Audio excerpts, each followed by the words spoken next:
Em uma sociedade transitória, onde crianças e adolescentes têm excesso de informação, como lidar com isso?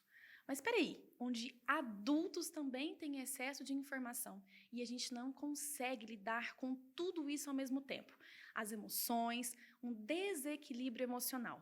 E olha só, uma informação muito importante. Crianças hoje têm mais acesso e excesso de informações do que o imperador romano, já dizia o Dr. Cláudio Ottoni. O que fazer com uma sociedade transitória que está passando por tanto informação, por tanto desequilíbrio emocional e por situações onde a gente não consegue controlar as nossas emoções? O que são emoções? O que é desequilíbrio? É sobre isso que nós vamos falar nesse videocast, onde o tema é pare e olhe para dentro de você. Olhar somente para a sociedade não é tão importante ou tão ideal, porque nós compomos essa sociedade. E se a gente não está bem, como a gente consegue entender a nossa própria vida e o que a gente tem de propósito realmente para oferecer para a nossa família, para o nosso companheiro, para a nossa própria vida. É sobre isso que a gente vai falar aqui hoje. Meu nome é Ana Paula Logulo, eu sou gerente de marketing do Hospital Santa Clara. Ao meu lado está o Dr. Cláudio Ottoni, psiquiatra, a Virgínia Bonon, que é a nossa psicóloga hospitalar, e também a Paula Lemes, que é a nossa neuropsicóloga. Bem-vindos a esse momento. E eu quero começar aqui já com o Dr. Cláudio, para a gente introduzir um pouquinho, né, esse assunto sobre saúde mental, que eu acho que é algo que a gente realmente precisa dar atenção. Já precisava dar no passado, né, até para a gente chegar nesse momento, para preparar para esse momento, mas a gente não sabia o que a internet, o que o mundo, né, a globalização traria para nós. Então, para começar, Dr. Cláudio, como que as pessoas hoje estão chegando no seu consultório com relação às principais queixas e sintomas? É um prazer estar com vocês. As queixas, sintomas, elas são mais ou menos constantes, tá? O que a gente tem percebido nos últimos anos, especialmente pós-pandemia, é que a pandemia agravou situações que já existiam. Então, hoje, as pessoas, de maneira geral, as queixas divergem em questões de depressão, que são transtornos de humor, questões de ansiedade, dificuldade de lidar com situações de angústia, dificuldade com sono, por exemplo, é uma queixa bastante comum. Recentemente, a gente tem visto também crianças com grande transtorno de ansiedade, com dificuldade de ir para a escola, com dificuldade de socialização, crianças com angústia extrema, crianças e adolescentes que começam a se cortar, a se machucar, e sempre uma questão muito importante, que são pensamentos suicidas e ideias de morte. É um tema bem pesado, né, para a gente falar, assim, discutir tão abertamente. A sociedade precisa falar sobre isso. A gente, às vezes, tem medo de citar alguns temas que são mais importantes, mas eu acho que é uma questão de preparação até mesmo para a gente se fortalecer, como foi comentado, né?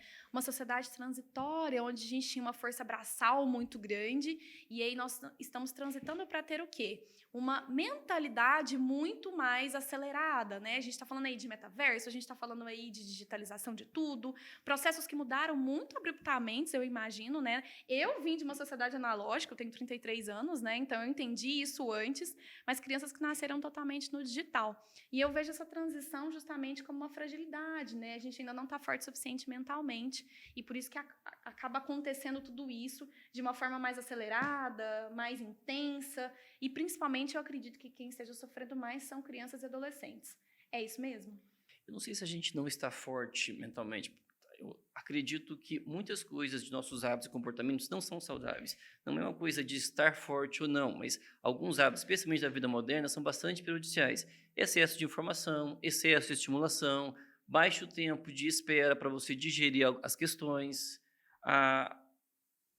excesso de coisas ou falta levam a prejuízo. Então, assim, hoje temos uma sociedade de excesso, mas falta educação básica. Temos acesso a muita informação, mas falta educação, por exemplo, emocional. Então, não é fragilidade mental, e sim comportamentos que levam a gente a ter esse desequilíbrio emocional. Eu diria que é uma somatória de fatores, tá? O homem ainda é um produto do meio em que vive. Claro que tem questões de genética, claro que tem uma série de questões de fatores e tudo mais, inclusive alimentares, que hoje é uma tônica muito forte, mas também somos produtos do meio. A nossa qualidade de vida está diretamente relacionada às nossas atitudes e às nossas escolhas do dia a dia. Paula, numa questão mais fisiológica, no sentido da composição cerebral, né? Como que o nosso cérebro lida com essas emoções? Existe alguma forma com que a gente pode trabalhar isso? agradeço também, né, o convite para estar aqui hoje. Seja bem-vinda. Obrigada. Gostaria de comentar a respeito disso. A pergunta é muito interessante, porque o nosso cérebro, o cérebro humano, especialmente, ele é altamente adaptável. Ele tem uma propriedade, uma função que chama neuroplasticidade. Isso significa que ele se adapta, inclusive, para quem tem traumas, acidentes, né, tem lesões muito grandes. Ele tem uma capacidade de se adaptar àquilo. Então, o comportamento também funciona dessa forma, o comportamento humano. Nós somos seres que aprendemos desde a barriga da nossa mãe, né? Desde que a gente está no útero, a gente já começa a aprender, desde que o nosso sistema nervoso vai sendo formado lá dentro, até que a gente morre. Então, a gente aprende o tempo todo. O nosso cérebro vai, então, aprendendo, assim como o Dr. Cláudio acabou de falar, a respeito do nosso estilo de vida, ou seja, do que a gente aprende, os comportamentos que a gente vê, repete, vai mantendo, né, sem pensar muito sobre aquilo. Então, é algo que a gente pode aprender também, um estilo de vida mais saudável, inclusive emocionalmente falando. Isso seria uma forma de a gente educar, né, o comportamento do ser humano. A gente educa isso para a gente ter realmente um equilíbrio emocional ou lidar com as situações de uma forma mais controlada, ou a gente não controla emoções? Só para eu entender melhor. A gente não controla o que sente. Sentir é uma coisa inata do indivíduo, mas a gente controla o que faz do que sente. Veja, eu posso sentir raiva, o que não quer dizer que porque eu estou com raiva, eu tenho que brincar de um dia de fúria e sair destruindo tudo. Ainda bem, né? Claro. Assim, a ideia é aprender, entender que, olha, todo ser humano tem emoções, boas e ruins, são taxadas, mas faz parte do ser humano, tá? O ideal é que eu aceite as minhas emoções e aprenda a dar vazão a elas de uma forma adequada. O ruim não é o sentir emoção, o ruim é eu me sucumbir a ela. Então, assim, faz hoje muita falta na educação de todos nós uma questão de psicoeducação. E tem um filme, né, da Disney, da Pixar, Divertidamente, que ilustra isso maravilhosamente, né, não só para as crianças, mas para nós adultos também, né, e trazendo aí um pouco o contexto da Marvel, o Hulk, né, ele não pode ser contrariado, que ele já sai quebrando, que ele já sai, é esse o limite ali, né, que às vezes as pessoas esquecem disso, a gente vai ter, aí como que eu reajo, que é a grande chave, que é a grande cereja do bolo, né, no dia a dia. Ou como aprender para ter essas reações ou essas tomadas de decisões, né? Até mesmo porque a gente não pode ser Hulk, mas a gente não pode ficar preso a sentimentos, a sensações, ou pensar em algo que realmente vai travar a gente, por exemplo, medo e ansiedade, né? Que é o que a gente vê muito hoje acontecendo. Pessoas com medo de tomar alguma decisão, ou falar alguma coisa, porque estão travadas por esse sentimento. E aí a gente também não pode colocar ele somente como vilão, única e exclusivamente, né? Medo é ruim, ansiedade é ruim. O que a gente pode comentar sobre isso, Virgínia? Então, a grande questão é sempre a gente colocar as emoções como necessárias, protetivas, que são, né, na nossa sociedade. É normal a gente ter medo, é normal a gente ter ansiedade, pelo contrário, a gente precisa ter. Às vezes as pessoas vendem muito isso, que a gente tem que ser uma linha reta, né? E não existe isso. Até o batimento cardíaco tem altos e baixos para estar vivo. É isso que faz a vida acontecer e também a gente tem que entender. Né? O que é alegria? Para eu entender a alegria, eu preciso estar triste para entender. Então, a gente precisa dos dois. Então, é uma ilusão, né? A gente vê aí cursos que vendem de felicidade, de ilusão, que, nossa, eu tenho que ser feliz o tempo todo. E não existe, é uma utopia. Mas aí, cada vez mais, as pessoas buscam isso, que para você ser feliz, eu tenho que sempre estar nessa linha tênue. E aí, eu compreender isso, que as emoções são esse parquinho de diversão aí que a gente vive, e como equilibrar, e esse que é o segredo, e buscar essa ajuda também. E num parquinho de diversão a gente vai com medo, mas a gente vai, né? Eu, por exemplo, adoro montanha-russa, A cheia gente de altos vai e baixos. com medo, gelamão. Eu vou com medo, mas eu não vou, não. Olha, vai ter que saber lidar melhor com essa emoção. Eu só queria complementar uma fala dela, que em relação a essa questão da felicidade. Tem tudo isso e tem outra coisa. Se vende uma ilusão que não é real. A sociedade moderna, ela tem confundido muito o ter com o ser. Vende-se uma imagem de que para eu ser feliz, eu tenho que ter uma aparência X. Para eu ser feliz, eu tenho que ter o status Y. Para eu ser feliz, eu tenho que alcançar algumas questões. E a felicidade não depende de ter alguma coisa. É um estado de espírito e não financeiro ou de local. Tá? Não existe essa questão do que se coloca... então você percebe hoje, por exemplo, tem muito adolescente com transtorno de imagem corporal, anorexia, bulimia, essa coisa toda. Por quê? Porque eu acredito, não, mas se eu for magra, as pessoas vão gostar de mim, eu vou ser feliz. Não. As pessoas não vão gostar de mim porque eu tenho um peso na balança X ou Y. As pessoas vão se interessar por mim pela pessoa que eu sou. Tudo isso, a gente vive muito uma sociedade de imagem e que se cria alguns mitos que não se sustentam. Por isso a gente tem uma sociedade que emocionalmente também é muito vazia. Até mesmo de próprios conceitos, né? Vazia de conceitos do que é relevante para mim, eu não tenho que seguir ou acompanhar uma tendência ou o que todo mundo faz. Já dizia minha mãe, né? Você não é todo mundo, então tá tudo certo. Eu acho que você tem que encontrar o seu... O problema é que você não é todo mundo, mas o ser humano ainda é um ser social. Existe um fenômeno que se você não compactua de determinado valor ou determinada característica, você se sente isolado. E como a sociedade se transformou extremamente crítica, você é apontado como não pertencente ao bando, e isso causa uma angústia. Então, naturalmente, você tende a incorporar aquele valor ou reproduzir aquela ideia, pensamento ou característica, até para você se sentir como pertencente a um grupo. Trocando um pouquinho aqui de assunto, Paula, me conta uma coisa.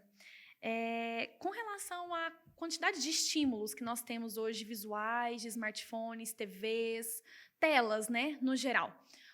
Tanto isso para uma criança, para um adolescente, o quanto isso interfere, né, para que realmente possa haver esse desequilíbrio ou haver um distanciamento social, né, porque a gente está falando ali de uma digitalização e não tem realmente uma conversão, uma convergência, né, melhor, de duas pessoas juntas físicas, sentindo o tato, a questão do olfato, tudo, né?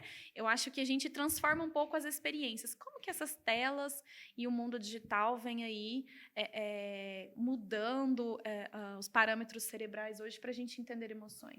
Grande parte das demandas que eu recebo para avaliação neuropsicológica no consultório, não só após pandemia, mas antes, agora tem recebido cada vez mais, mas são crianças e adolescentes com queixas escolares. Começa ali na escola algum problema. E aí essa era digital, esse excesso de informações, vem trazendo, então, o cérebro da criança e do adolescente, que é importante destacar que são cérebros ainda imaturos, são cérebros em formação. Ou seja, a gente está num período crítico, num bom sentido, de aprendizado, de desenvolvimento, está um turbilhão de desenvolvimento neuronal, de neurotransmissor, de tudo lá dentro. Sinápticas. De conexões sinápticas. Então, é um período muito importante. Aí essas crianças chegam por causa de queixas escolares e a hora que a gente vai avaliar na anamnese, na entrevista detalhada com os pais, o ambiente, a escola, a gente vai percebendo que existe ali, por exemplo, um excesso de telas, uma escola fica para segundo plano na vida dessa família, por vários motivos. Isso é um fenômeno muito complexo, atual, nosso, especialmente pós-pandemia, e também é algo muito cômodo para os pais. É algo difícil da gente julgar também. É a porque babá a criança virtual, né? É a babá virtual. É a babá moderna. É a babá moderna, dá um celular que a criança fica quieta. Então, o nosso cérebro tem uma capacidade limitada por si só, e uma criança e um adolescente mais ainda, porque a nossa capacidade de memorização, de atenção, ela vai aumentando ao longo do tempo, do treino, da aprendizagem.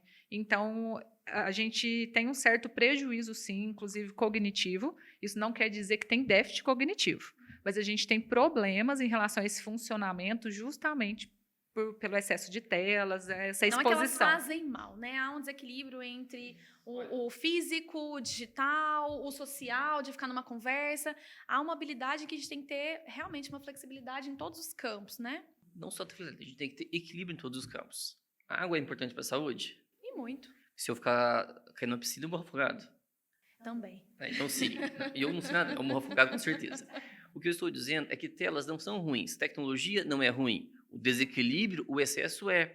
Eu pego um cérebro que é diferente de eu pegar um adulto que teve toda uma formação, que está lá, que já tem sua estrutura montada, já está estruturada, e começar a usar uma tela. Ok, ele tem um basal anterior. É diferente de eu pegar uma criança que está em formação, que eu submeto a esse processo. Então, assim, não é ser contra a tecnologia, é ser contra o excesso dela. A tecnologia ela tem que atuar de uma forma complementar. Eu não posso pegar uma criança ou adolescente que está em sua formação e privar ele de algumas experiências sensoriais, por exemplo.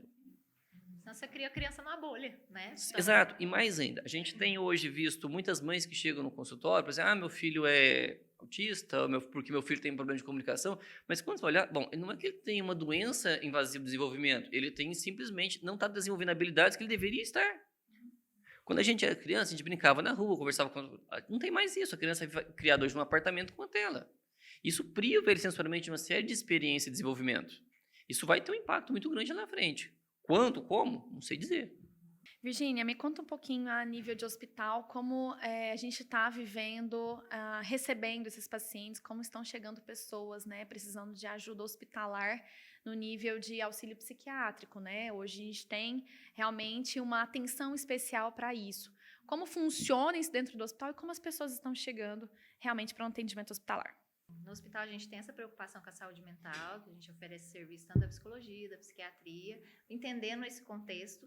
Fora o contexto hospitalar, que por si só já é difícil. Ninguém quer estar dentro do hospital, né? O hospital tem duas coisas, desejo e necessidade, né? A gente vai ou para fazer uma questão estética ou um nascimento, ou realmente, infelizmente, tratar alguma doença ou alguma coisa, né? Então, só tem esses dois casos. Tem os dois caminhos aí, né?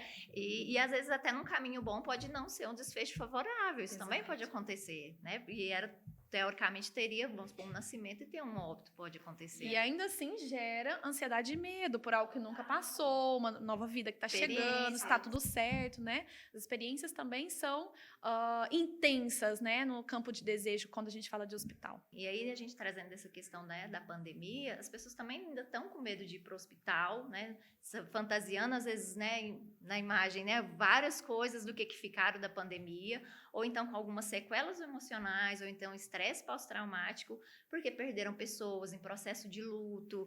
Então, tem várias coisas acontecendo, além daquele diagnóstico que aquela pessoa está recebendo ali, ela tem todo um contexto familiar, todo um contexto que ela está vivendo, que não era antes. Uma coisa é a gente falar de uma pessoa que foi, né, um exemplo, um câncer, ser diagnosticada, e agora uma pessoa que foi diagnosticada com câncer, que perdeu várias pessoas da família com a pandemia, que, né, quem como se diz, trazia a renda faleceu e ela tem que se reestruturar, ou não consegue mais trabalhar. Então, são vários outros, né, fatores aí, multifatoriais que a gente vai falando, que a gente vai tendo que dar esse suporte ali naquele contexto do hospital. Então, não tem como a gente só ver o físico. É impossível só olhar o físico. A gente não olha a doença, a gente olha o indivíduo, como que ele se relaciona com aquela descoberta diagnóstica, com aquele processo da hospitalização. Então, a gente da saúde mental tem muito dado esse suporte, o Dr. Cláudio também pode falar, porque a gente entende isso, que não tem como a gente isolar. Quando você falou um termo, eu achei interessante fazer um adendo aqui, né? A deshospitalização ou desmame, né, de profissionais, quando a gente está falando assim, nossa, essa pessoa está melhorando, está seguindo o caminho, está seguindo o tratamento. Como que funciona isso numa pessoa que está num tratamento aí de ansiedade, pós-traumático, e começa a realmente se afastar mais do profissional, porque já está criando uma independência, um equilíbrio emocional, um entendimento sobre emoções, né? Como que eu tenho que agir? Como é que funciona esse processo de desmame profissional? Vou fazer uma contextualização antes. Se a gente pegava na década de 50, década de 60, eu tinha uma pessoa com um problema psiquiátrico. O que a gente fazia? Internava no manicômio. Era bom para ele? Não sei. Era bom para a sociedade que a gente conviveu com ele. Coisas boas. Tá? Não resolveu não sei. o problema. Estou dizendo assim. Parte do processo, eu tinha um entendimento muito menor. Parte do processo, eu tinha um nível de recurso muito aquém do que eu tenho hoje. Então, modernamente, a psiquiatria evoluiu para o seguinte, olha, eu tenho uma doença psiquiátrica qualquer, eu tenho lá sinais, sintomas, prejuízo para o indivíduo. Hoje, um tratamento psiquiátrico de qualidade, como é que ele é visto? Eu vou remitir os sintomas, que é a causa de procurar, mas não basta. Remitir os sintomas é fundamental, mas não é suficiente. Eu também tenho que reabilitar e dar funcionalidade a esse indivíduo, tá? Então, como é que funciona o conceito de deshospitalização ou de desmame do profissional, de uma coisa intensiva, temporal e até uma alta definitiva? A gente vai partir do pressuposto que ele está num quadro muito sintomático, eu vou tratar aquele sintoma e tudo mais. Uma vez que aquele sintoma começa a diminuir ou se remitir, eu vou começar a primar também pela funcionalidade daquele indivíduo. Então, assim, qualquer paciente, um transtorno de ansiedade, transtorno de pânico, que é muito comum, que causa um impacto muito grande para o indivíduo. Na medida que ele passa a ter menos sintomas, trabalhar sua autoconfiança e autoafirmação para uma questão funcional, naturalmente esse processo vai acontecendo.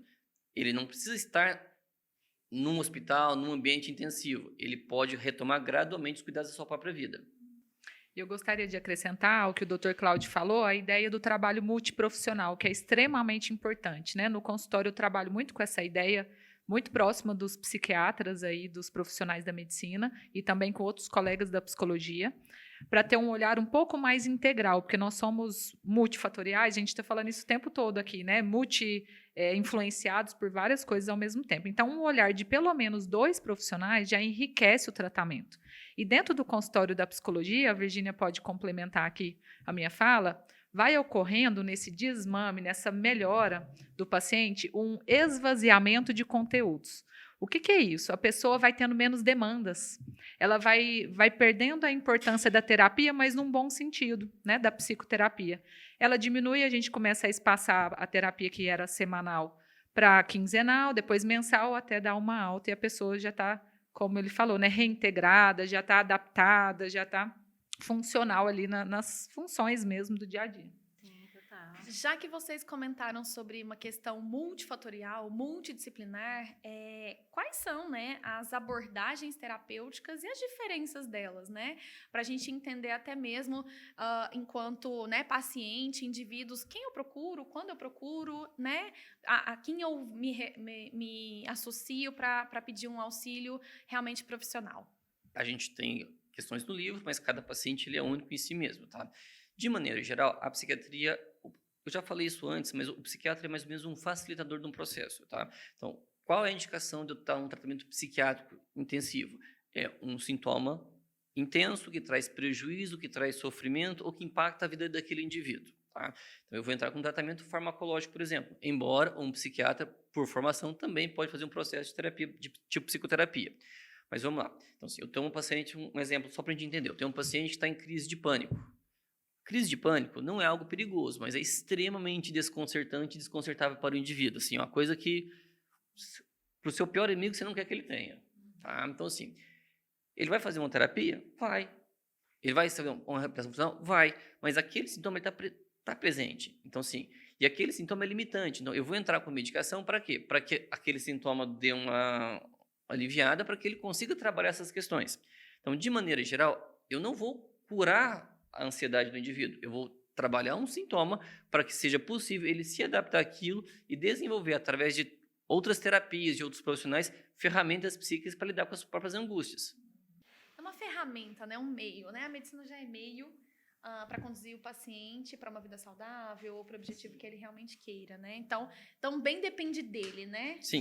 De tomar as decisões Sempre e querer depende. seguir os tratamentos, Sempre depende. né? É claro, eu também tenho algumas doenças genéticas, algumas grandes síndromes que realmente, olha, eu preciso de uma medicação ou eu não teria controle sobre a doença, tá? Então, não basta só eu também querer e fazer escolhas. Existem casos que, às vezes, não tem como correr muito, que eu realmente tenho um problema que eu preciso de uma medicação que vai me trazer uma estabilidade. Mas, de maneira geral, a medicação traz uma estabilidade. Trabalhar ou não, lidar com as minhas questões, ainda é um passo meu. Tá. Virgínia, as diferenças dos tipos de abordagem das terapias? Então, né, aí o Dr. Cláudio falando da psiquiatria, agora falando, né, da psicologia clínica, e dentro da psicologia clínica vão ter várias abordagens. Não significa que uma vai ser melhor que a outra, porque sempre tem essa rixa de abordagens, né? A abordagem vai ser como o sujeito é individual, a abordagem também. Então, cada abordagem faz sentido, tem a conexão. Né? Lógico que tem alguns estudos que vão focar mais em algumas patologias do que outras, mas o mais importante é, por mais que tenha vários estudos, às vezes naquela abordagem aquele pessoa se identificou, por mais que às vezes nem tenha tanto estudo, mas ela conseguiu se identificar. Então, é importante ela buscar, entender isso, porque às vezes vai num psicólogo, não deu certo, acho que todos são daquele jeito. Então, a gente sempre brinca, pergunta da abordagem, a técnica que ele usa, para você entender o mundo, a dimensão que é da parte, né, que tem. E começar a aprender também fazer a distinção entre profissionais, né? Essas são abordagens Vou fazer um adendo aqui. Existem algumas relações que elas não são da ordem prática ou de uma ordem lógica. Por exemplo, você conhece uma pessoa sem nenhum motivo. Não gostei dessa pessoa. Nunca me fez nada. Não gostei. O santo não bateu, Não bateu. gente. É isso. Por outro lado, eu conheço uma pessoa hoje que o santo bateu. Por quê? Porque existe uma questão que é subjetiva nisso. Na minha opinião, tem uma psicóloga que pode falar melhor. Para uma terapia funcionar, a técnica é importante. Você seguir ter um estudo e tudo mais, mas precisa ter uma vinculação, precisa ter uma empatia, precisa rolar uma química ali, uma confiança mútua. Senão, esse pode ser a melhor técnica do mundo. Se não tiver uma vinculação mínima, não há um processo de terapia. Exatamente. É uma questão de confiança também, né? De aceitação de questões de aparência, a imagem do outro conta, a linguagem corporal, né? A linguagem da mensagem. Acho que tudo isso conecta pessoas. Seja a escolha de um médico, seja a escolha de um profissional para consultoria, seja uma escolha de um psicólogo, acho que a gente tem que entender que existem conexões, né? Existem coisas que a gente não consegue explicar o tempo todo, né? Tem algumas coisas que são treináveis, né? A nossa formação, principalmente do psicólogo, ela é muito voltada para esses aspectos não verbais e para a gente fazer, por exemplo, técnica de espelhamento, que faz com que o outro se sinta mais à vontade, dependendo de como você vai espelhando o comportamento, a pessoa nem percebe e vai se sentindo confortável. Próxima vez que eu for na terapeuta, eu vou reparar isso. E, além disso, a honestidade e a sinceridade emocional. É o que você falou, a confiança, que é o rapport que a gente fala, né? Um termo aí técnico para falar justamente desse vínculo que vai se construindo desde que o paciente procura lá no WhatsApp. Ele não começa a hora que ele vem na sua frente presencial ou online. É lá no WhatsApp, a forma que ele é recebido e tudo mais, porque dependendo da forma, igual você falou, não bateu o santo, eu nem vou marcar, né? Independente de valor, de sessão. Se foi indicação ou não, isso, né? Se foi para uma lista, um catálogo isso que ela te acontece encontrou. mesmo. E na psicologia, na parte em procurar ajuda de terapia, né?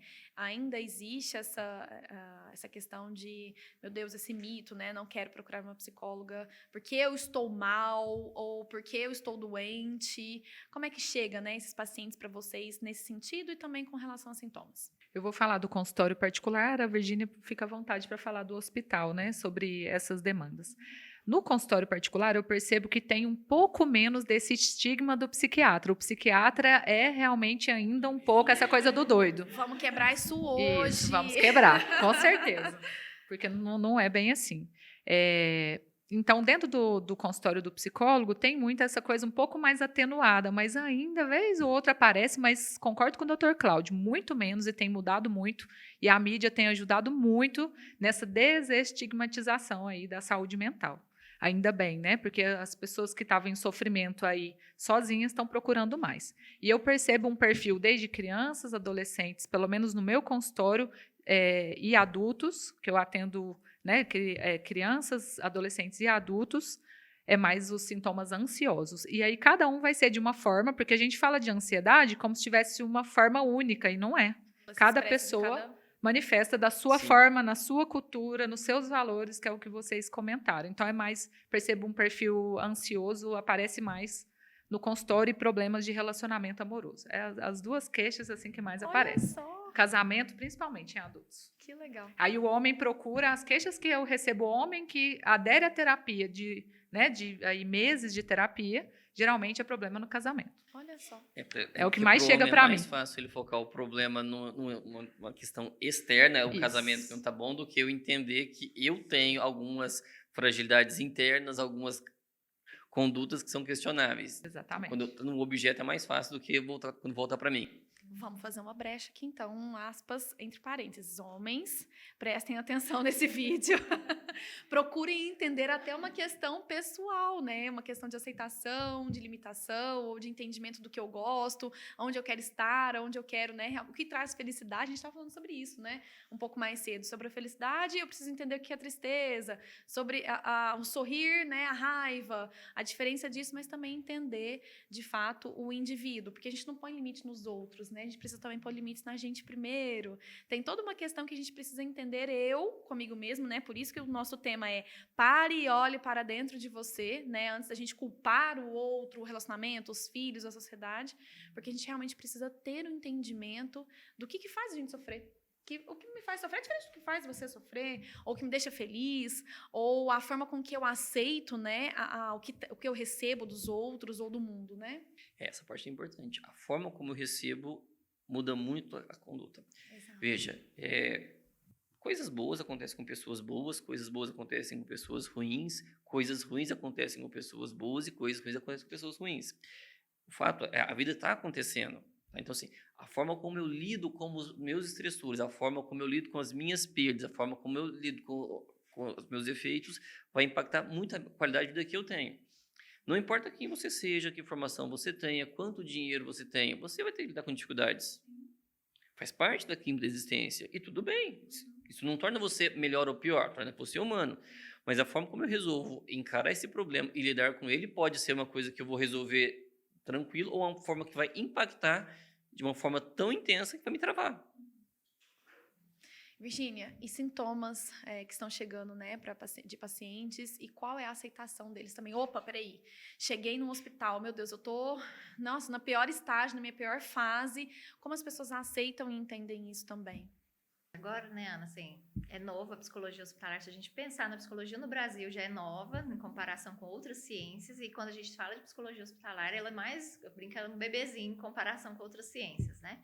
Mas antigamente fica assim, nossa, psicólogo no hospital, associação de só coisas péssimas, né? Só aquela coisa, igual o Dr. Cláudio também falou, e aí põe na psiquiatria como se fosse um grau, né? Eu tô no psicólogo, depois vou pro psiquiatra. Não existe essa escadinha imaginária. Eu vou pro psicólogo, eu tô muito ruim, eu já vou procurar um psiquiatra, meu Deus. Essa é a escadinha que eles falam, não, eu procurei até psiquiatra, né? Não existe essa escadinha imaginária, né?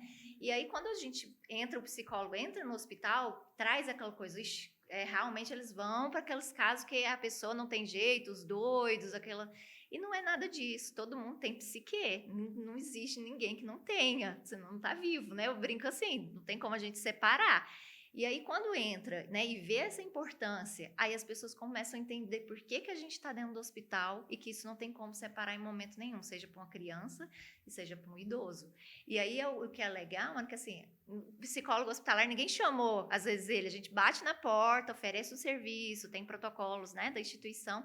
E aí o legal é que eles sabem disso e quando voltam, opa, eu preciso de um psicólogo agora eu não tô bem, eu preciso receber a abertura para entender que precisa de uma ajuda, justamente, de um tratamento. Ou então eu né? reconheço que aquele hospital ele vai me ver não só como um corpo ou uma patologia, vai me ver biopsicoespiritual, também social e espiritual, então todo esse contexto. Então hoje, né, dentro do hospitalar a gente vê isso. Que antigamente tinha muito isso, não, todos os pacientes estão com aquela doença, vão ter essa reação. E não é ilusão, cada um vai ver a patologia de uma forma, a singularidade daquela patologia. Então, é dar voz à singularidade. Eu brinco, né, enquanto todo mundo às vezes pergunta, como é que tá? Tem xixi, diurese e tal, eu brinco, como é que você tá hoje? Aí tem paciente que, eu brinco, que buga, né, que fala assim, como é que tá? Não, eu fiz xixi, eu comi. Eu falei assim, não, eu tô querendo saber como é que você tá se sentindo. E isso é muito legal, porque você quebra uma ruptura, né, de só corpo. É importante ele também se perceber enquanto psíquico, né? E eu acho isso muito legal. A gente tem uma pergunta direta e reta. Eu passava para um psicólogo lá no hospital e eu ficava meio preocupada com a minha pergunta, né? A gente tem mania de perguntar, oi, tudo bem? Oi, tudo bem? A gente já meio que quer a resposta de tudo bem e tchau, né? A gente não tem nem tempo de esperar a resposta. Como você se sente?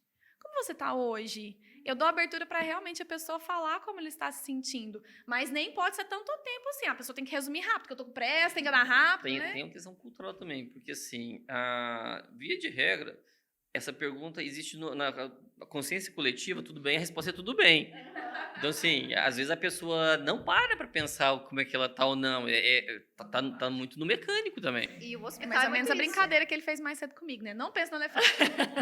Exatamente isso. Aí você vai e pensa no elefante. E é isso, no hospital aquela coisa, o pessoal brinca, né? E aí, tudo bem? Não tô tudo bem, eu tô dentro do hospital, né? Poxa, tá tudo bem? Né? Sair um pouco do automático que a gente fica mesmo, por conta da questão cultural. E dá abertura pra gente falar sobre sentimentos, que algo era uma coisa que a gente não podia falar ou externalizar tanto, justamente pelo que você trouxe, né? Vou mostrar fragilidade sobre isso, vou mostrar que sou menor do que o outro, ou expor alguma coisa, né? Eu acho que a gente já tá rompendo essa barreira e a gente percebeu, né? Que adulto, né? Eu discuto muito isso também em nível pessoal, o adulto tem o mais e o menos, né? A gente tem isso o tempo todo, a gente não é bom em tudo ou ruim em tudo. A gente realmente tem aquela questão do desequilíbrio e o equilíbrio, né? E a gente tem que aprender a olhar para o outro ser humano de uma forma adulta, entender que ele tem pontos positivos, pontos negativos que precisam se amadurecer. Acho que quando a gente olha para o outro ser humano enquanto adulto dessa forma, a gente realmente coloca ele na posição que ele merece estar. Bom, vamos mudar um pouquinho de assunto na relação de adultos, agora vamos passar um pouco para adolescentes e crianças, né? Como está hoje o comportamento das crianças? A gente já trouxe um pouquinho sobre a escola, adolescentes e crianças chegando cada vez mais, né, novos no consultório, não por uma patologia ou uma doença, né, propriamente dito, mas por um comportamento. O que hoje vocês estão percebendo de pais que estão levando crianças tanto para o consultório psiquiátrico quanto para um consultório psicológico? Como essas crianças estão chegando para vocês? Sua pergunta é muito interessante, né? Semana passada eu queria comentar sobre a reportagem que saiu na BBC News, justamente sobre a saúde mental dos adolescentes pós-pandemia. E é uma reportagem que eu achei bastante adequada, cita alguns estudos recentes, e parece que está sendo construído um mito em torno aí da pandemia, como se a pandemia fosse causa de problemas de saúde mental. Na minha visão, enquanto psicóloga, estudiosa de artigos científicos e estudos, né, com adolescentes e crianças, a gente percebe que já existia uma expectativa dos estudos científicos de uma crescente de adoecimento mental, de saúde mental, tanto que já foi considerado, eu não lembro se foi a OMS, a Organização Mundial de Saúde, eu não lembro agora a organização, mas já foi considerado que o século XXI seria o século da depressão, né? Então, a saúde mental já estava em voga, já estava sendo falado, antes da pandemia. E aí, o que a pandemia fez, na minha visão, né? Enquanto alguém que atende e estuda? Ela catalisou um processo. Isso, catalisou o processo, acelerou, intensificou os processos de luto que a gente não esperava, perder alguém muito querido, né? Por causa da Covid-19 e várias outras coisas. Violência doméstica aumentou, o número de divórcios aumentou, teve um recorde histórico. O aumento não foi assim, não foi um salto, mas foi um recorde histórico de 2007, desde 2007. Foi em 2021, saiu até algumas reportagens sobre isso também. Então, aconteceram tantas coisas e as nossas crianças e adolescentes estavam nesse meio. Então, o Estavam lá meio dentro. foi alterado de uma forma muito abrupta. Eu vou dizer mais. Veja, vou retomar a fala dela. A gente já tinha algumas condições de adoecimento pré-existentes. O que a pandemia fez, quando eu proponho um isolamento, eu simplesmente aumento a pressão sobre isso e na medida que eu tiro, por exemplo, escola, tiro outros cenários, aquilo se intensifica. Então, claro que a pandemia foi um catalisador importante, mas o que a gente está colocando aqui, se eu tivesse uma situação totalmente saudável, talvez isso não existiria. Então, a pandemia é um catalisador, mas eu já tinha um adoecimento prévio das relações, na forma de lidar, na forma de educar. Tem um psicólogo que é famoso em vídeo de rede social, ele fala muito sobre isso, que quando a gente era criança, isso algumas décadas atrás, não vou falar quantas, né? Mas é fato, né? A gente não tinha internet. A gente ia fazer uma pesquisa na escola, o que você fazia? Barça, biblioteca, pegava aquelas coisas, ficava a tarde inteira para achar uma linha que você queria, tá? A gente andava de ônibus, a gente ganhava roupa dos outros, você falava assim, pá, eu quero, sei lá, você menina, que era a boneca da estrela, bate palmeira da estrela, que era na época no seu aniversário. Isso pode parecer besteira, mas a gente era ensinado a superar o obstáculo, a esperar, a se frustrar. Quando uma coisa quebrava, o que você fazia? Arrumava. Hoje, quando quebra, você substitui. Então, você era ensinado a consertar o que quebra e não simplesmente descartar as coisas. Porque hoje, tudo tem preço, mas pouca coisa tem valor, inclusive as relações pessoais. Então, de certa forma, a gente criava crianças, uma geração inteira, para superar obstáculos, para lidar com as adversidades, porque elas vão acontecer, e hoje a gente tem internet, tudo muito disponível, iFood o tempo todo, tudo está muito pronto, mas as crianças não aprendem mais a tolerar, as crianças não aprendem mais a se frustrar, as crianças não podem mais ficar entediadas. E aí o que acontece? Essa criança vai virar um adulto, vai entrar no relacionamento, por exemplo. Uma pessoa que não consegue dar conta das próprias demandas, como é que eu vou dar conta do outro? Então, como é que esse relacionamento vai sustentar? E se mesma pessoa que tem hoje uma formação, fala 3 idiomas, domina a computação, domina sei o que lá de diretor, mas chega no ambiente corporativo, por exemplo, não consegue lidar com um ambiente conjunto, de lidar com o outro. Sim. A gente vê muitas pessoas tecnicamente são excelentes, mas de comportamento elas não dão conta de se relacionar na empresa, na escola, por conta disso. Voltando a esse assunto, então, assim, como é que está a saúde dos nossos adolescentes hoje? Isso tudo que a gente tem visto. Então, assim, o que a gente percebe hoje, essas crianças e adolescentes, eles estão mais ansiosos, estão mais irritados, estão menos tolerante inclusive com o outro, com a diversidade, com as opiniões divergentes. Eles estão mais rígidos, estão mais emocionalmente infantilizados, estão mais emocionalmente distantes. Os vínculos, as relações pessoais, elas estão piores. eu tenho uma grande exposição a contato físico, mas emocionalmente as relações são frágeis. Então, é aquela pessoa, por exemplo, que está num relacionamento que o relacionamento é tão frágil que quando termina, ela quer se matar porque ela não consegue dar com a perda do outro. Porque não existia um afeto genuíno. Então, a gente percebe adolescentes hoje que transtorno corporal muito grande. Por quê? Porque não existe uma essência, eles tentam se afirmar pela sua aparência, pelo que tem. E, Paula, como é que eles estão chegando para você no nível desses sintomas de adolescentes e crianças? Essas crianças estão chegando cada vez mais, isso que o Dr. Cláudio trouxe para a gente, que é um assunto que a gente fica até mais tenso para falar, né? Nós estamos falando de formação de pessoas, né? Como essas pessoas vão se tornar adultos, né? E aí depois a gente vai falar um pouquinho sobre adulto funcional e uma criança. Quero voltar nesse assunto depois. Como que essas crianças estão chegando e o que os pais podem ter de alerta ou trabalhar para que essas condições não se agravem? Os adolescentes têm chegado com muitos problemas de relacionamento no consultório. Relacionamento entre pares, principalmente, nem tanto com figuras de autoridade, que são professores, né? Os pais nem sempre. Quando você fala pares entre crianças. Pares adolescentes da mesma idade, os colegas da mesma sala, inclusive, né? E aí, dificuldade de lidar justamente com o que o Dr. Cláudio falou.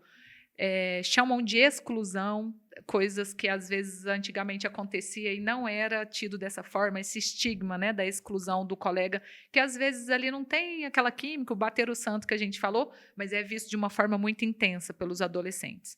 Tem recebido adolescentes e crianças, de uma forma geral, viciados em telas, literalmente, que não conseguem e têm tido prejuízos escolares, que eu citei anteriormente, por causa das telas, e os pais estão com muita dificuldade de controle sobre isso. E o que acontece quando a gente expõe muito as telas, né, que a gente citou anteriormente? Os estudos têm mostrado que quanto mais exposição às telas, menor é o desempenho escolar. Ou seja, tem prejuízo escolar à medida que eu assisto muito mais televisão. É claro, eu não estudo, eu não faço mais nada, eu não socializo, eu não pratico esporte, a obesidade aumenta. Quanto mais tela, mais obesidade, mais sedentarismo. Então, é um conjunto de consequências que os pais precisam estar atentos para não normalizarem as telas. Eu não abomino, eu adoro tecnologia. Eu sou uma criança lá, igual você falou, da época analógica, que já tinha computador e ninguém tinha. Então, eu gosto muito de computador. E em crianças muito pequenas, isso é interessante. Os estudos mostram que tem benefício, vídeos educativos para a criança. Ali de 2, 3 anos de idade até 4. De 5, a hora que está alfabetizando, os vídeos já não têm esse efeito mais educativo, porque passa meio que a saturar o que eles têm a ensinar, sabe? Mas o tempo de tela é fato, tem que ser reduzido, não precisa parar, né? Viver na bolha, como a Virgínia falou, mas justamente dar outros estímulos esportivos, colocar essa criança para fazer atividade física. E tem chegado também, Ana Paula, eu queria comentar, uma epidemia de TDAH, que é o transtorno de déficit de atenção e hiperatividade, transtorno do espectro autista, que é o autismo, transtornos do neurodesenvolvimento no geral. Os pais já chegam querendo... eu acho que meu filho tem TDAH, eu vim aqui para investigar. E aí, na hora que você aprofunda, é um transtorno ansioso, na grande maioria. Às vezes conclui que é um TDAH mesmo, né? De forma multifatorial, de forma multiprofissional, desculpa. Mas tem vindo dessa epidemia também do autismo, né? Que é o que ele falou, não desenvolveu as habilidades sociais dentro daquele gap. Eu trago mais eu também observo isso. E existe uma outra coisa importante, que é, na medida que eu nomeio como uma doença, é algo que o remédio vai curar e não a alteração de toda a minha forma de pensar, das minhas relações, dos meus hábitos, tem que ser alterado. Mas se a gente está falando de uma sociedade totalmente imediatista, talvez o remédio me resolva muito mais rápido. E mais do que isso, não só isso, mas uma medida que o remédio é que tem que funcionar, não sou eu. Então, é você, profissional incompetente, que não foi capaz, o remédio que resolva a minha vida. Porque se ele tem um TDAH, então existe uma doença do neurodesenvolvimento que não é culpa minha. Eu não estou dizendo que não exista. O que eu estou dizendo é que, mesmo aquelas doenças muito comprovadas, a forma como eu conduzo, que eu estimulo essa criança, vai determinar muito do resultado que eu tenho.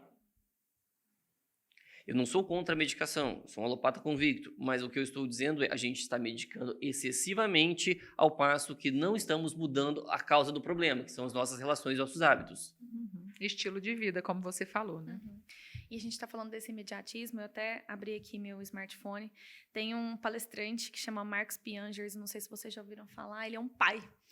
E ele fala muito sobre o quanto o comportamento das duas filhas que ele tem uma distinção muito grande, né? Ele fala que a filha mais nova dele fala assim, água! Aí ele fala, hã? Como assim, água? Papai, quero água, pode pegar, por favor? As pessoas não estão conseguindo construir frases pelo excesso de informação que tem, porque pular vídeo, pula, toca, acontece. Quero conversar com as secretárias virtuais, quero assistir fulano de tal, acontece. Não preciso, por favor, não preciso esperar o tempo do outro. Então, eu entendi, né, tudo que a gente está falando aqui, meio, comportamento, a forma com que a gente conduz, né, para que a gente realmente entenda essas emoções e tenha habilidade de contorná-las em cada situação que a gente vive. O que eu estou dizendo aqui, repetindo de outra forma, é que todas essas habilidades são habilidades extremamente importantes para o desenvolvimento de qualquer indivíduo, tá? Mas são habilidades que são treináveis. E se a gente evoluir para uma sociedade que está pulando todo esse processo, isso vai levar a um processo muito grande patológico, tá? Ao passo que, se a gente começar a olhar para isso, começar a treinar essas habilidades desde cedo, muito provavelmente essa gama de sintomas vão reduzir bastante. E a gente para de procurar, né, a solução, a gente procura realmente o meio de se fortalecer para que não tenha um problema lá na frente, né? Não procura só na doença, só no problema. Não é procurar a solução imediata, mas trabalhar o processo para isso. E os estudos de neurociência atuais de 2022, eles estão tentando entender quais são os efeitos no cérebro das crianças e adolescentes pós-pandemia. A gente ainda não tem muitas conclusões assim de forma consolidada, até porque não deu muito tempo, está muito recente. Mas o que a gente já sabe, o que tem acontecido ao longo aí de pelo menos 2 anos e pouquinho em isolamento social, né, no geral? Um gap. O que é um gap? É tipo uma lacuna de desenvolvimento em que, como o Dr. Cláudio falou, o cérebro que já era imaturo é como se ele se desenvolvesse muito pouco. Ele dá uma estacionada, ele deu uma leve desenvolvida, mas jamais perto do potencial que ele tinha com o ambiente adequado. Isso a gente vê em estudos aí de ratos o tempo todo. Um ratinho com uma gaiola empobrecida de estímulos, que não tem nada de estímulo, e uma gaiola extremamente rica, tem aquelas rodas gigantes, não sei mais o quê, o quanto o cérebro desse aqui faz mais conexões sinápticas, novas redes neurais, e esses aqui não. Isso acontece conosco também, e aconteceu na pandemia, parece que é o que está acontecendo, que é o que a gente ainda está tentando entender, no cérebro das crianças e adolescentes, nesse gap aí de 2 anos, e aí chega na escola, que é esperado 2 anos depois de escolarização, com uma exigência, eu estava ali no 5º ano, aí eu volto da pandemia no 7º, já é outra exigência de matérias e de nível de dificuldade de matéria. Os adolescentes e as crianças não estão dando conta, e aí é o desafio da área da educação, né, de poder lidar com isso. Vou pegar essa mesma criança agora, que estava imediata, que não aprendeu a esperar nada, que não tolera nada, que tem que ser tudo do jeito que ela quer, que ela não suporta a mínima frustração. Aí eu vou para ela numa escola que tem um ambiente formal, rígido, cheio de normas. Ela vai se adaptar àquele ambiente? Opiniões distintas de pares, né? Isso. Ela vai se adaptar àquele ambiente? Não. Isso significa... Então, olha, tá vendo? Ela não para quieta, ela não presta atenção. Tá vendo? Ela tem um TDAH. E agressividade não é também. Normal. Então, o que a gente está fazendo é privando de uma série de estímulos para o desenvolvimento adequado e taxando essas alterações. Isso tudo faz parte do desenvolvimento humano, essas experiências que a gente vai tendo acesso, né? E a forma com que a gente vai conduzindo isso vai para a minha pergunta. Como os pais podem ajudar, então, essas crianças a se desenvolverem e a se recuperarem dessa ansiedade, desses transtornos de pânico que estão acontecendo agora nesse momento? Cada caso é único e você vai ter que partir da individualidade. Mas, de forma bem genérica e geral, a gente pode, assim, a melhor coisa que pode fazer é reduzir o tempo de tela, aumentar o tempo de conversa. Quando eu era criança, a gente tinha algumas atividades, a gente tinha o dia dos jogos. Sentava, jogava jogos de tabuleiro. Era um momento rico. Sentava era um na rua. De interação. Então, conversar mais com os próprios filhos. Diminuir a intensidade de computador, tela, rede social é importante. Se mantém informado, mas evita o excesso. Se alimentar melhor, fazer atividade física, procurar ter uma rotina com horários. Na pandemia a gente viu muito isso. Às vezes criança, 10, 8 anos, como não tinha escola todo dia, ficava acordado até 2, 3 horas da manhã, invertia.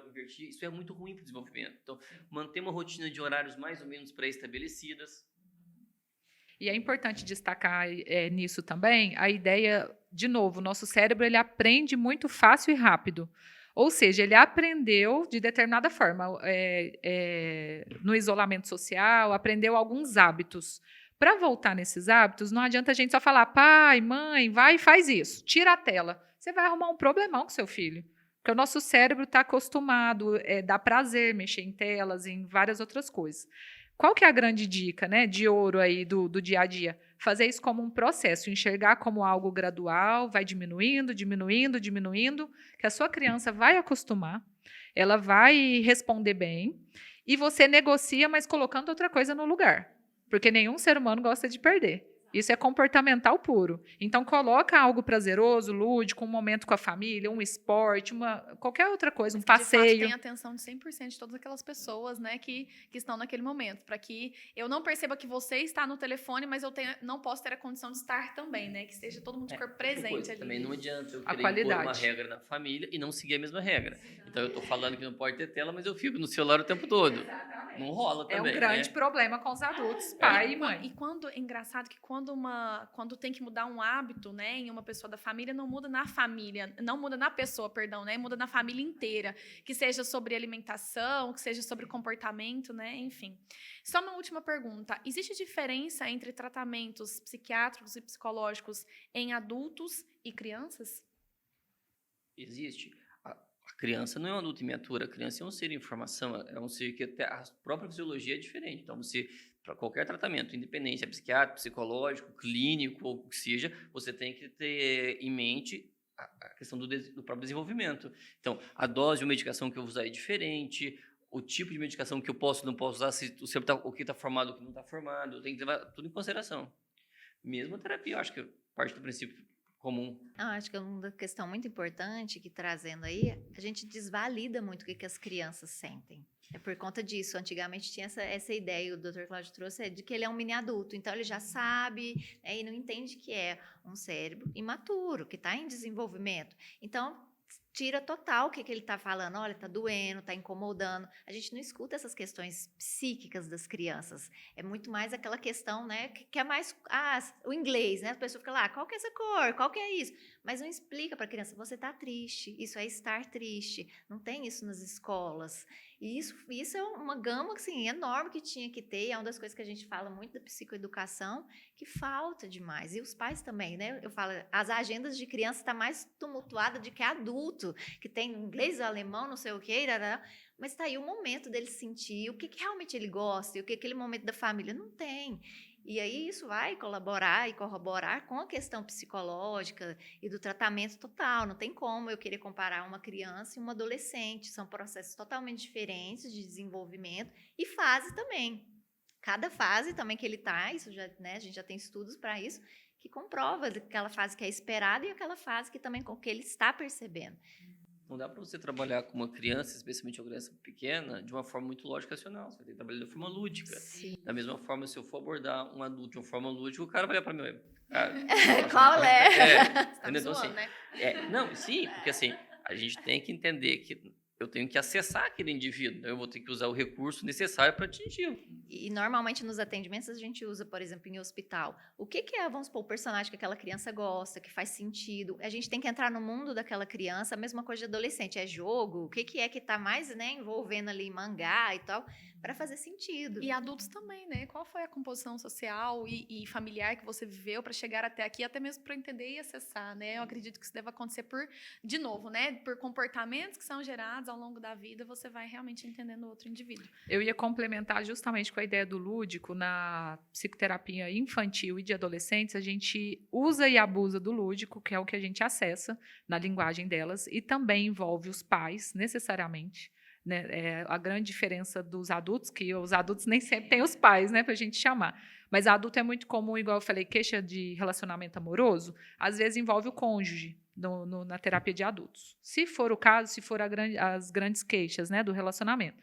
Criança, dependendo da queixa, também envolve escola, pode envolver avós, então envolve um número maior de pessoas e de envolvidos, né, ali diretamente no ambiente. E tem vezes, quando a criança é muito pequena, em idade pré-escolar, geralmente a gente faz mais com os pais do que com a própria criança. Olha que legal. Porque a gente Porque a entende adaptação que do meio para que ela realmente tenha uma... experiência Que é um nível, não distinta, tem né? um nível de elaboração muito grande das coisas. Ela está recebendo e E tem um aprendendo ali. agravante. Hoje não é raro pegar no consultório pais que você fala assim, você brinca com seu filho? Não sabe brincar com criança, não sabe estimular. Não sabe nem o que ele gosta. Exatamente.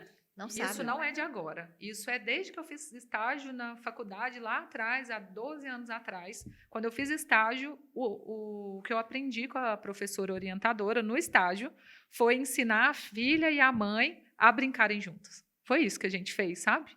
Bom, para a gente encerrar, então, cada um dos nossos 3 convidados aqui desse momento, eu queria pedir a dica de ouro. O que a gente faz para a gente olhar para dentro de nós mesmos e entender o nosso processo e realmente nos tornarmos seres humanos mentalmente mais equilibrados ou com predisposição de querer viver, né? De a gente não ter a condição de pensar em outras questões como autoextermínio, né? Como a gente pode fazer isso hoje em nível de criança e de adulto? Dica de ouro. Se eu tivesse que resumir em poucas palavras, procurar ter uma forma de equilíbrio. Tudo que é demais passa, tudo que está em falta é ruim. Na minha vida tem que caber responsabilidade, tem que caber lazer, tem que caber normas, limites, mas também tem que ter momentos lúdicos de descontração. Quando eu começo a colocar uma coisa demais, vai faltar espaço para outra coisa. Então, de uma forma bem genérica, eu tenho que buscar uma espécie de equilíbrio. Virgínia? Você tá bem provocações, né? Nenhuma palavra define, vai. Acho que seria o autoconhecimento, esse processo, né? De realmente, quem sou eu? A pergunta parece meio chavão, repetitivo, mas quem sou eu nesse mundo, né? O olhar, porque a gente só olha para fora. Então, voltar mesmo para dentro. Eu fiquei pensando que é o autoconhecimento, né? Para olhar para dentro é autoconhecimento. E tem várias formas de fazer isso. Mas eu não vejo outra senão com silêncio, com pausa, com calma. Eu até hoje terminei um grupo psicoterapêutico mais cedo. E aí a música que eu despedi das pessoas do grupo foi justamente uma, não sei se vocês conhecem, eu não lembro o nome da cantora agora, aquela que é Calma. O mundo precisa de pausa, alguma coisa assim. Ela é linda. E eu acho que ela foi feita dentro de casa na pandemia, pela cantora, durante a pandemia. É pausa, calma e silêncio. Por exemplo, para fazer uma leitura, é um autoconhecimento, dependendo do tema. Só que você precisa de silêncio para ler, senão você não consegue. Eu quero perceber o que eu estou sentindo. Uma psicoeducação emocional com crianças. Você tem que fazer silêncio para ouvir o que a criança vai te falar. Então, para mim, é silêncio, pausa e calma. Eu acho que são as palavras aí do autoconhecimento para a gente olhar. Eu brinco que é a síndrome do coelho branco da Alice, né? Que ele sempre está atrasado, ele sempre está correndo, mas a gente nunca sabe para onde que ele está indo e onde que ele queria chegar, né? Pior, ele não chega. E onde ele nunca chega. E no final ele, não, mas era isso que ele queria chegar? A gente fica se perguntando. Então, assim, a gente está se tornando coelhos brancos, é esse que é o perigo, né? Olha só, gostei da dica final, inclusive, o quanto o lúdico pode nos ensinar de fato, enquanto adultos ou crianças, a entender melhor isso. Bom, o tema Pare e Olhe para Dentro de Você convida justamente com que você tenha um tempo de seja assistir esse videocast, que seja fazer uma meditação, que seja entender que precisa sim procurar uma ajuda, não só quando tem um problema, mas de fato para se fortalecer, para viver todas as experiências do mundo. Então esse realmente era o nosso presente, né, aqui para o Setembro Amarelo, para que a gente possa se cuidar, para que a gente possa viver experiências, para que a gente possa realmente dizer o que eu gosto, o que eu não gosto, o que eu posso, o que eu não posso, né? Para que a gente realmente viva com intensidade, mas com equilíbrio ao mesmo tempo. Lembrando que tudo que vocês me falaram aqui tem muita interferência de meio e muita interferência de percepções, né? Então, procurar ajuda ou procurar profissionais para se fortalecer é realmente o que você tem que fazer e para cuidar de você, né? Mas o que você trouxe, né, Paula? O pare e olhe para dentro de você calma, né? Não precisa correr contra o relógio, contra o tempo, e você não precisa estar forte ou autossuficiente amanhã, né? Existe todo um processo. Como existe crescer é um processo, ensinar é um processo, aprender é um processo, se tornar adulto é realmente um processo. Então, Santa Clara trouxe esse momento aqui para você fazer uma reflexão, entender o seu momento e, se precisar de nós, estamos à disposição. Muito obrigada por ficar conosco até agora. Eu agradeço a presença de todos vocês e vamos lá. Até a próxima. Muito obrigada, até.